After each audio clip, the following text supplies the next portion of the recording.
Afternoon again, Mike. Hello, Peter.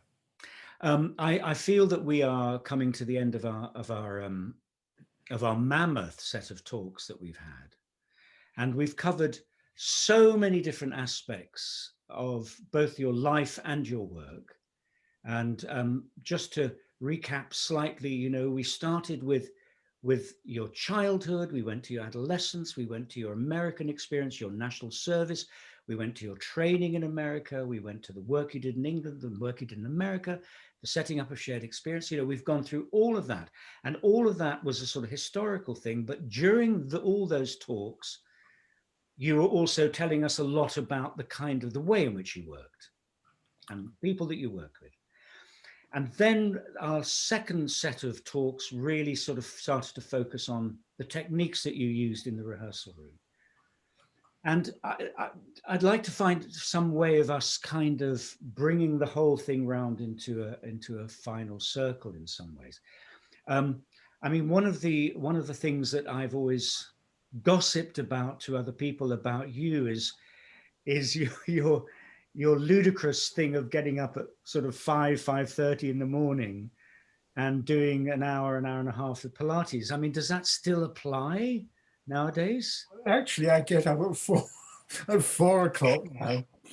This wasn't planned. It happened because during the early lockdown when the weather was so wonderful, and I used to go in the park, and the earlier I went into the park for a walk, the less people there were, and I kind of liked that.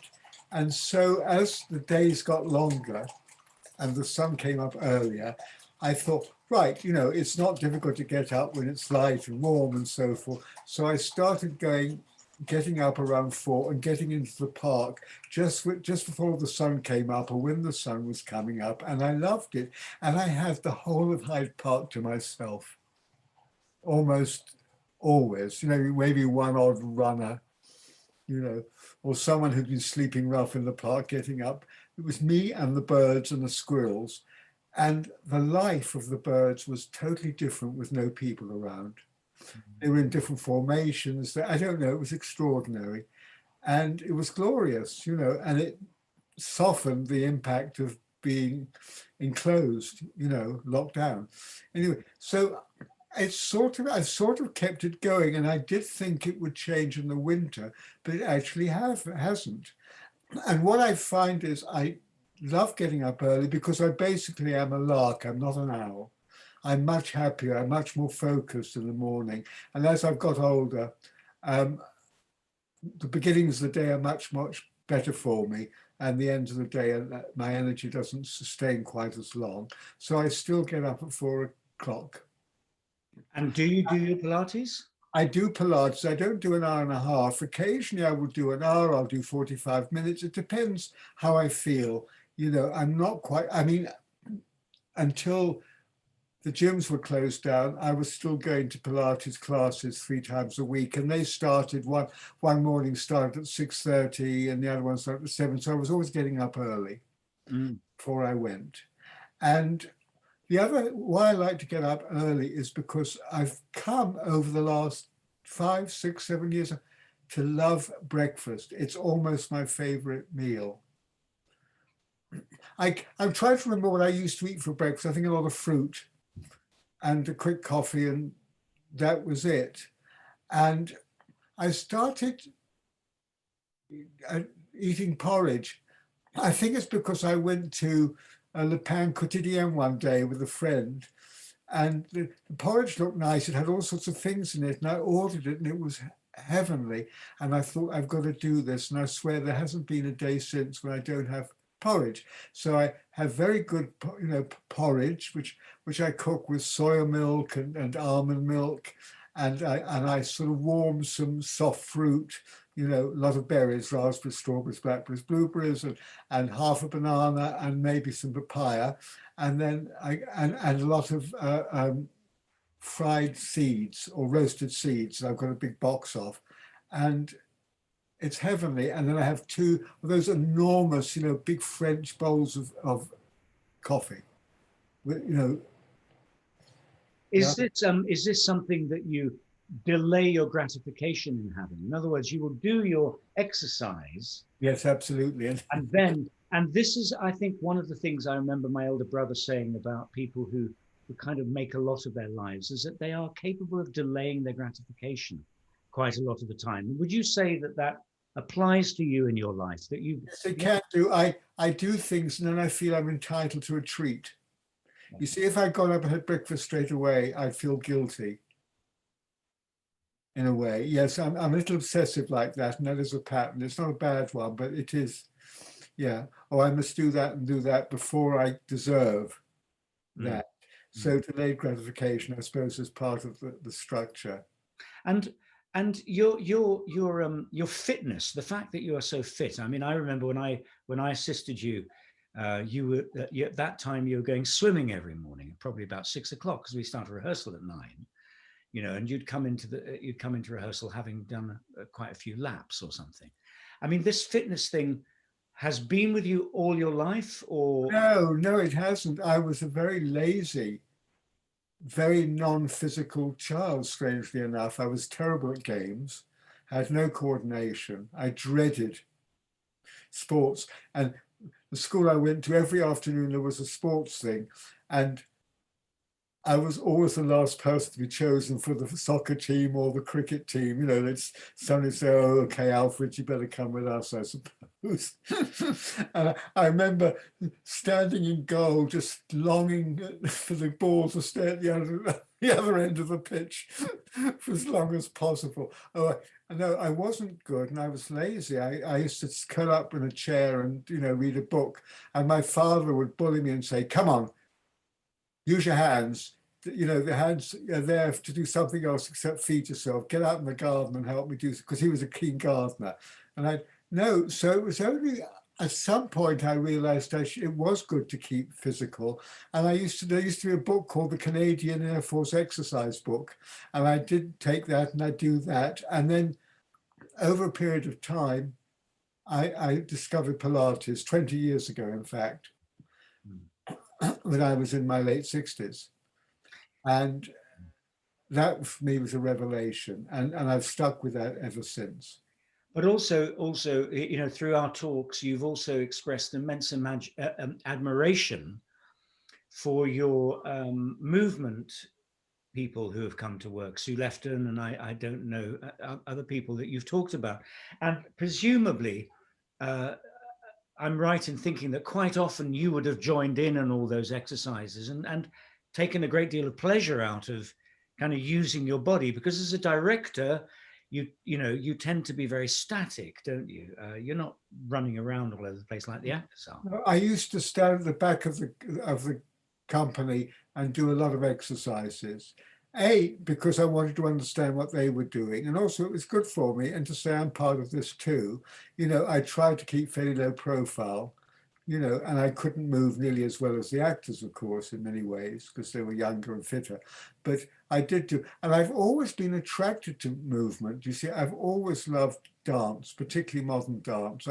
I adore watching bodies in space. That for me is just an aesthetic pleasure, almost ecstatic.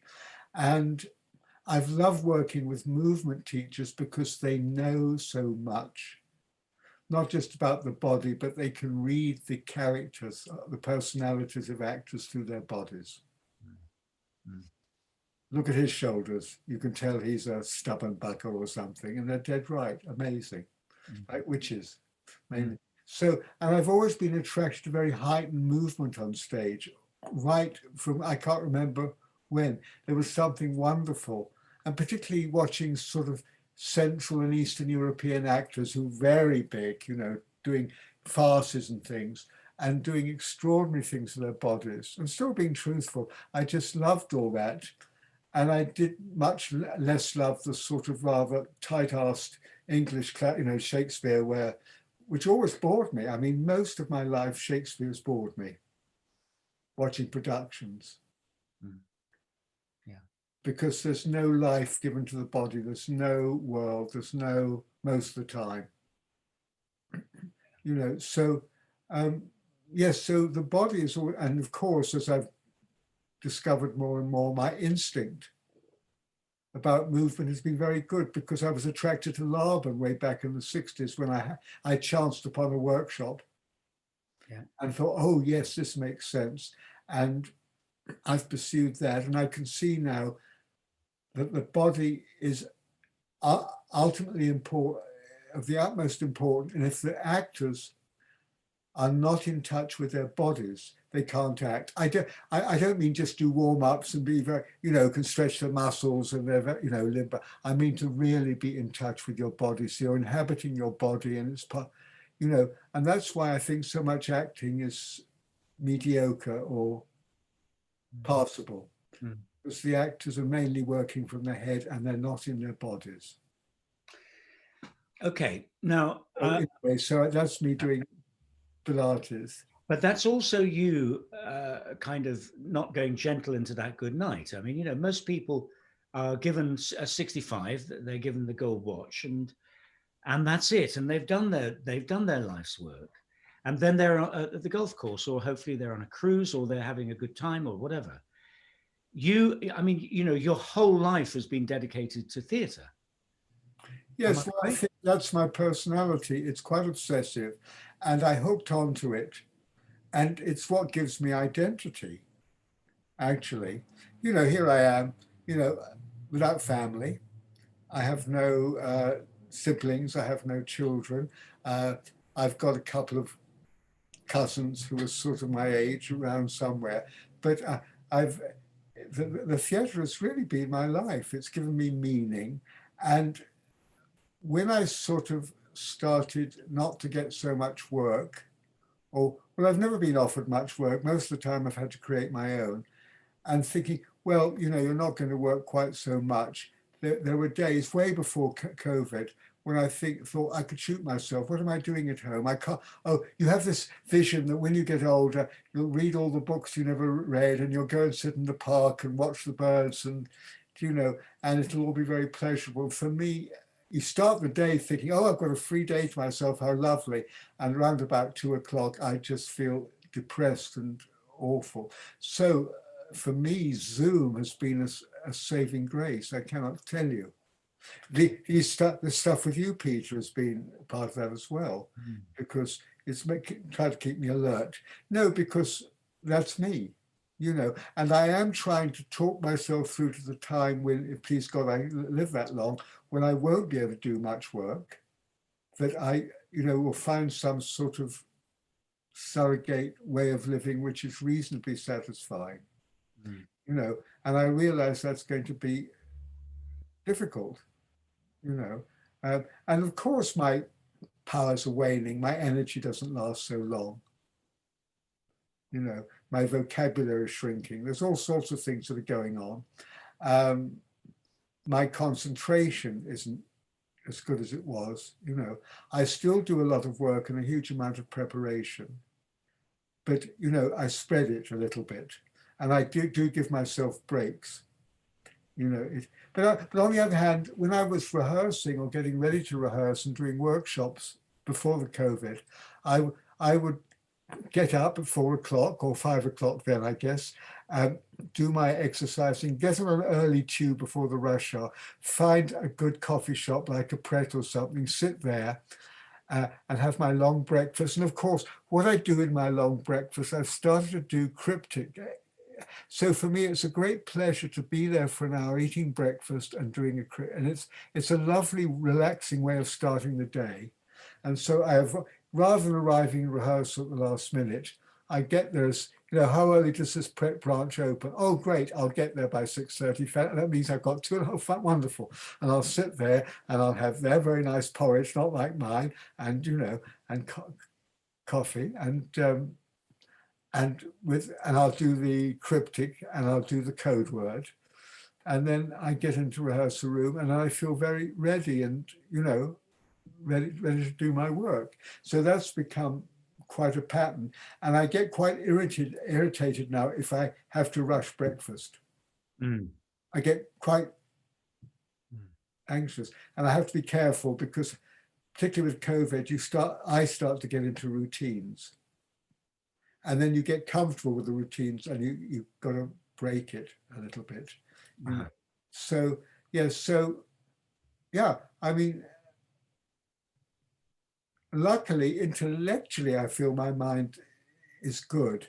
In fact, in many ways, I feel my brain is sharper now than ever it was. My thinking is clearer. I find when I listen to politicians talking, I almost have no patience because they're never being specific, they're never telling the truth, their arguments are totally spurious, they're nonsense, you know. And I can sort of cut through the shit now somehow, whereas I might have been more vulnerable, more persuaded in the past.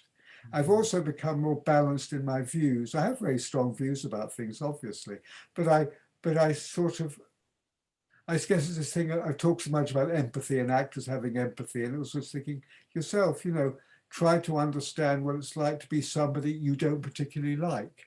I've been having a series of conversations which we've recorded with a woman who was an actress in my company and is now almost completing her training to become a psychoanalyst.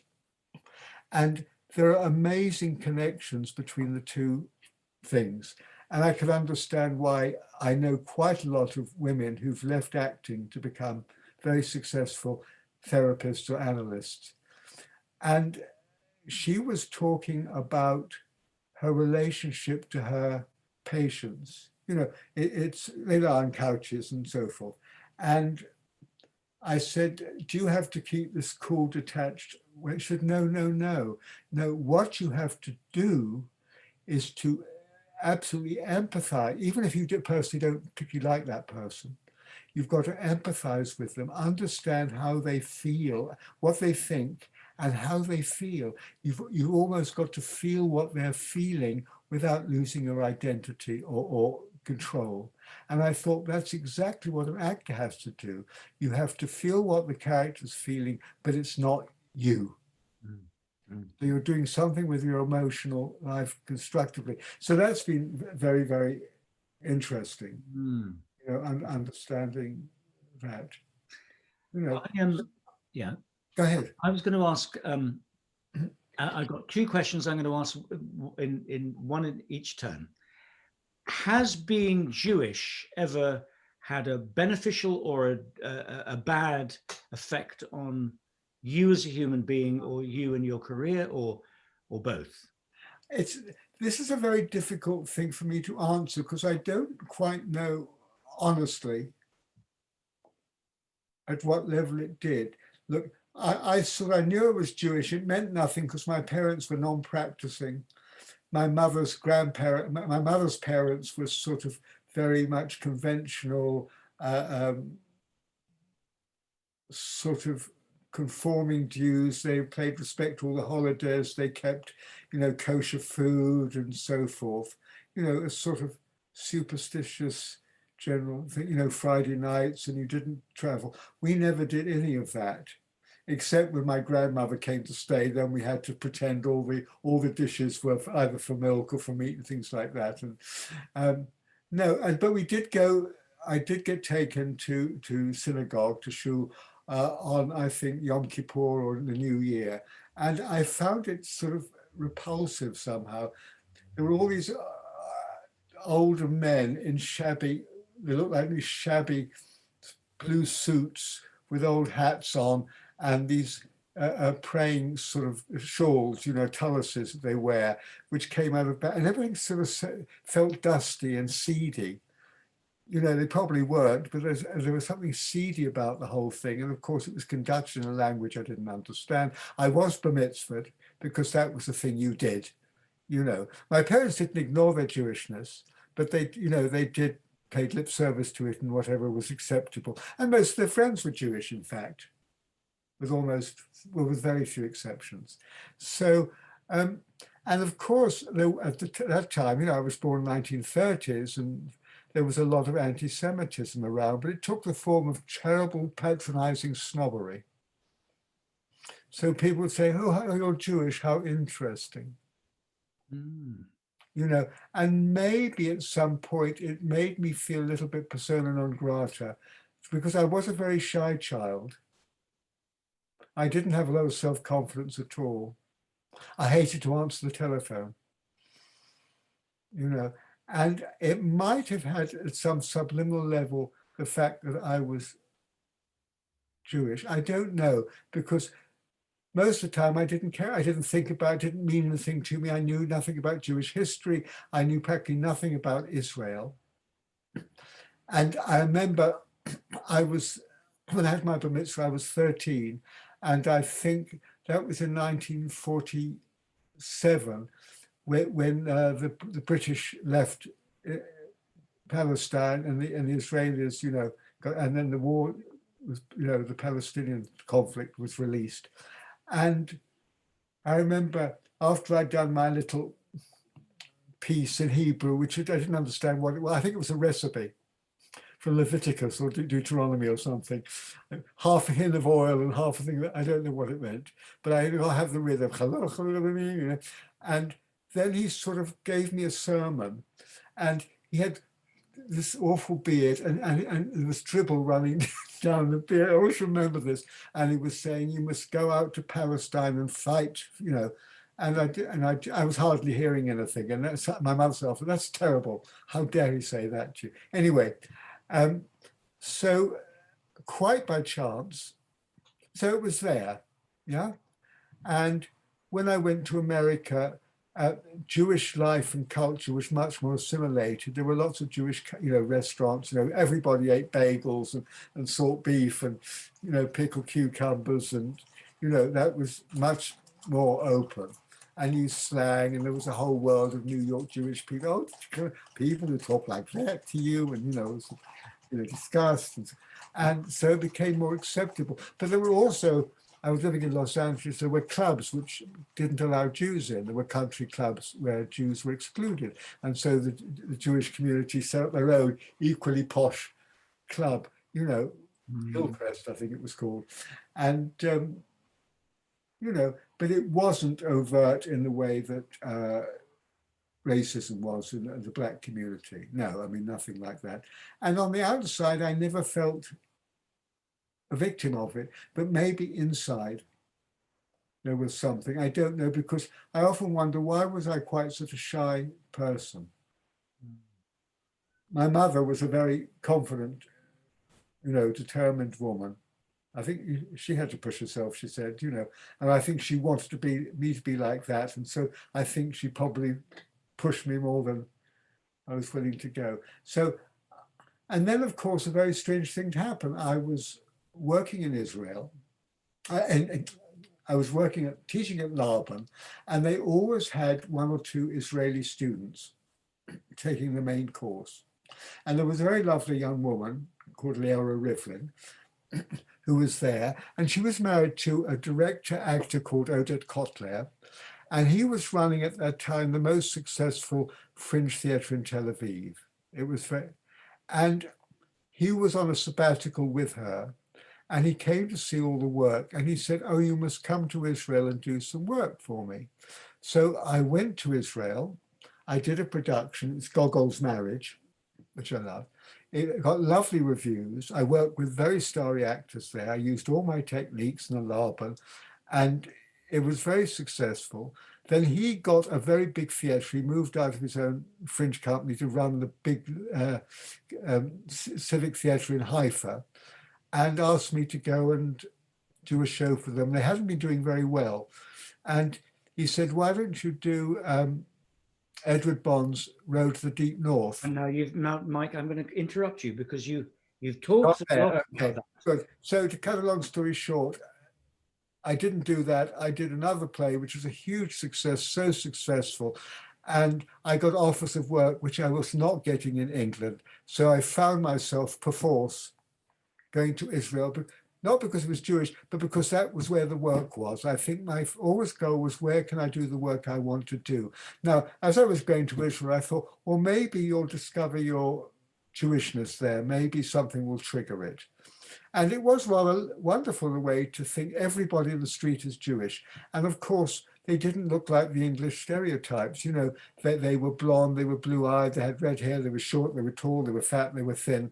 You know, and there was a sort of camaraderie. And once I remember somebody said to me, there is something special about being Jewish, isn't there? And I sort of resisted it very much because there is that sort of, well, look at all the famous people we've created, you know, and so forth. But anyway, but I'm very grateful to that country. I have deep affection for it, but I didn't feel I wanted to live there finally. And I didn't want to live in a state of permanent conflict and wars. So about 2 years after the 6-Day War, I decided I had enough and I came back to England. So that's my journey with Jewishness. Mm-hmm. And you know, there's so much about it I don't know. Yeah. And I don't follow any of the holidays now, and I don't do anything connected with Jewish life whatsoever. And most of my friends are not Jewish. Mm.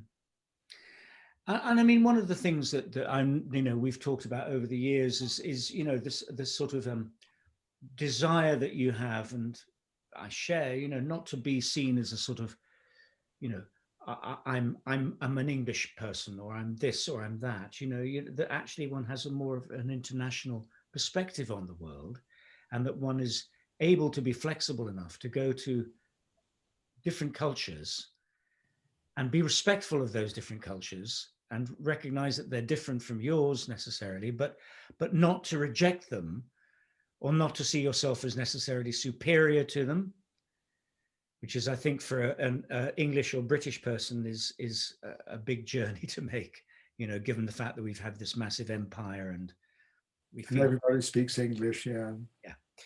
But then, and one other side of you as a person, as a human being, that I'd like to bring up, and I hope you don't mind me bringing that up, but has being gay ever kind of impacted how you move in the world, how you are in the You world? see, it's very interesting, isn't it? Because I've never liked to belong to anything.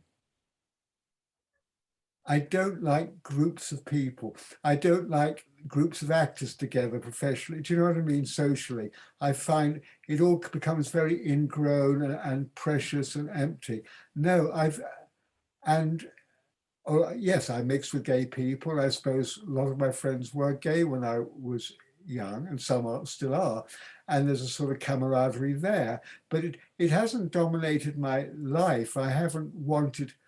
I'm not somebody who fights for causes. I feel a little ashamed of that. I found something embarrassing about it.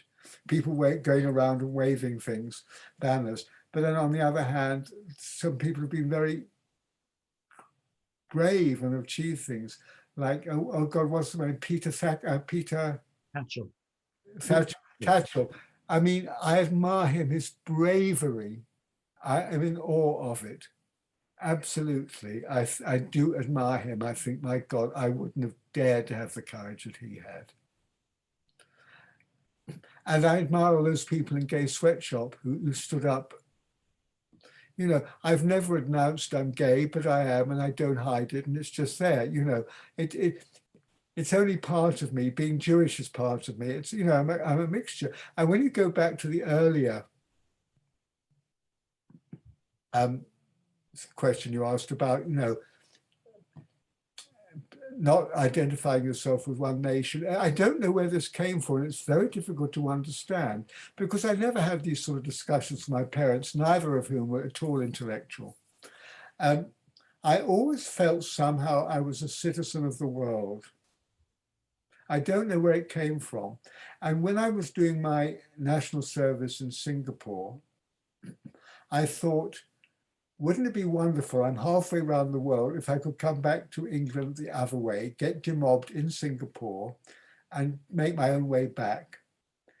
And all the other people I talked to, all the other airmen, you know, people who were regulars and people who were doing that, what do you want to go there for? I want to go back to it. And I thought, no, I want to go around the world. And I did feel like a world traveler. And I did that. I had to cut a lot of red tape and, you know, save money to prove I wouldn't be a burden to the Singapore state and so forth. And I went to, and I love traveling. and I felt very free. And now I am so frustrated about traveling because I'm so frightened of it. Mm. You know, that's a huge change and distressing, because I'd get up and go anywhere. I wasn't frightened of planes and trains and passports. Nothing ever worried me. Now everything worries me. Will the passport be all right? Will my embarkation card be right? Will I get through customs? Do I have the right? It's mainly to do with the technology, I think. Mm. Will I have the energy? Will I get tired on the flight? You know, all this sort of unnecessary worrying. So that's a big change. But I traveled a lot, and I love being in other countries and wanted to eat their food and try to mix with them as much as possible. I mean, when you go somewhere for a very short time, you're staying in a hotel and you don't get around much, but I did. And I have to say that almost, no, without exception, everywhere I've worked, even in Germany, where there was a lot of antagonism to start with, I've finally done very successful productions and got on with the people there very, very well. I wanted to learn the language. I was, you know, there was in the early 70s, the British Council, I think there was some possibility of doing some work in Turkey, which is such a funny story. I'll tell you privately one day. It was a sort of journey of disaster, something very funny, awful.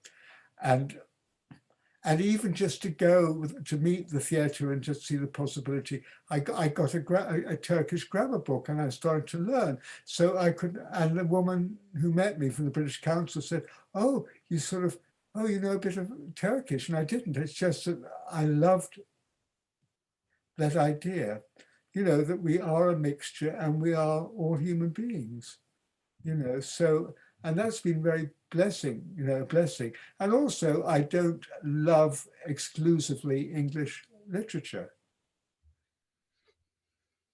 Yeah. You know, there are a few English playwrights I'm desperate to do. There are foreign ones I'd much rather do. Yeah. Yeah. You know, I mean, and that's me. And I have no idea where it came from or why, but that's, you know. And has there ever been, and I think the answer is going to be no here. Has there ever been a sliding doors moment, or a moment where you thought I could have been something completely different? Yes, I adored lyrics. I adored musicals, and especially the lyrics.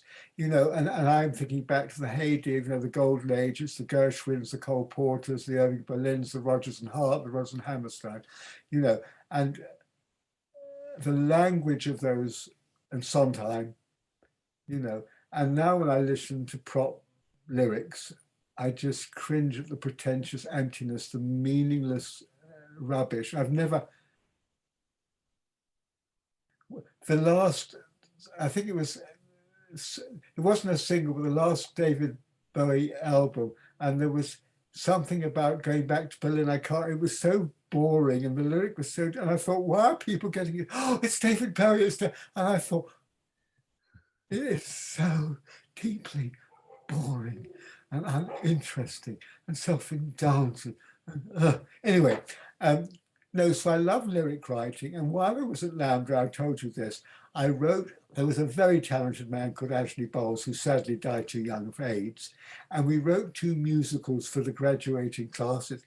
And the lyrics were very good. And there's always that feeling that maybe if I'd have pursued this instead of directing, I could have been a lyricist. But instead I went off to Israel, and that's the journey. And then I never met another musician to work with. And I don't know, because I was good, you know. But no, otherwise, no, it's me. No, there's nothing else I wanted to be. I don't dream of being a doctor or something. I don't know, or an explorer, or no. I mean, I think I found what I wanted very young. Mm. Mm. I think I'm very lucky, you know, because I know it must be agony to be into your teens or late teens and you don't quite know what you want to do with yourself. Mm. But it found me, you know, mainly because of those lucky things my parents took me to theatre. Maybe it was because I love movies, and then when I started doing drama, you know, at school, And I was, because I read well, I was in plays and I got excited. And then I guess for that reason, my parents let me go to theatres in the West End. So I was theatre going since the age of 12, you know, to see an awful lot of theatre. And, you know, I think so much of one's life is totally luck, that certain things happen at certain times, you know, and things add up for you, and they're not predetermined. So interesting. Yeah. Yeah. I think the subconscious is probably looking for something, and when it sees something, it goes towards it and it opens up your eyes to it, and which you wouldn't notice if you didn't matter. You know, it could be that I'd go to theatre and quite like it, but it didn't mean anything for me, you know, but it did. Before intellectually I could understand all the implications of it. Yeah. I don't know. And you were prepared to take a few risks early on in your life, like going to America. Yes, and then going to Israel, just packing out. Yes, you see, when I feel how courageous I was, how I moved countries in order to work, how I, you know, that was because I think at some stage, you talk about my gay life, I've never really been able to, the longest I've sustained a relationship, which was lovely, was for 5 years. But I've never, because the work has always come first. And when I was originally in Israel learning, I actually had a straight relationship with an Israeli woman, and I was enjoying it very, very much. And it was, but as soon as I started to, it was while I was studying Hebrew at an Ulpan, you know, this place where you go. And as soon as the work started again, I just found irritating when there was always somebody else saying, "Well, when are we going to have dinner? When are we going to?" And I'm afraid even my partner of 5 years used to say to me, "I know theatre comes before I do," but I accepted that, and I'd sort of shrug and say, "Well, yeah, probably," you know. So here, you know, I've paid the price, because here I am at the end of my life on my own, which is not as nice as it used to be on my own, I have to say, particularly in this situation. You know, I feel quite vulnerable if I don't feel well, or I think, "Oh God, can I dare to go out and go to a shop for something? Is there anybody around to do it for me?" I suddenly feel very frail, which, because I've always been very independent, you know. Anyway, yeah, I don't know. It's, you know, so look, we're all made up of complicated things, and that's why it's so wonderful. And this life now of, you know, right or wrong, black or white, lack of complexity and subtlety is unbearable. There's a little 15-minute slot after the news on Radio 4 all this week called about nuance, the loss of nuance. And it's talking about, you know, avoiding all these extremes, and that also if our language gets impoverished, we can't think in subtleties and in nuance and in detail. And I feel that's part of our world now, which I find quite alienating, quite frightening, actually. You know, so Yeah. No, we're incredibly rich. We're terribly interesting, and that's why theatre's lovely, because you're dealing with human beings all the time. And I think at bottom, that's probably the attraction. Understanding myself through understanding other people. Yeah. Well, listen, Mike, I think I'm going to bring this to a close now. Can't I finish my day off, please? Oh gosh, is there more to your day? Well, yes. Well, I go to bed, because I get up so early, I go to bed very early, anytime from 7:30 to 9. And then I watch, I never watch TV series. Now, over the last 9 months, I've become an addict to very good TV series, particularly French, Scandinavian, one or two English things. And I will watch an episode in bed, and I go to bed very happy. And I'm watching now, it's somebody recommended a French series which has been going on for a long time, and the seventh series has just come out, called Spiral. It's a police one, but it's so sophisticated and witty, and the acting's good. And I watched it, and I was absolutely riveted. And I was just clicking around looking for something on iPlayer, and all 7 series are now available. So 4 days I embarked on series 1, and I've got the next 74 days, I think, if I keep myself to one. a night of utter pleasure, and also wonderful, I think, Danish, Swedish co-product, the Bridge, which I think a lot of people know, which is 4 series, which they are vastly superior to anything we do. They're subtle, they're much more daring, they're riskier, they're not careful with when they're dealing with racism and prejudices, they name things. It's kind of wonderful. And psychologically, the characters are more rooted, and there's not this endless cutting. They give space for the characters to breathe, but they still move, and so that's a great pleasure. So up at 4, Pilates, to bed at 8 o'clock with a great Scandi series. But then, what was it yesterday? I've forgotten when we were talking, but you said, oh, I'm going to be doing a bit of writing.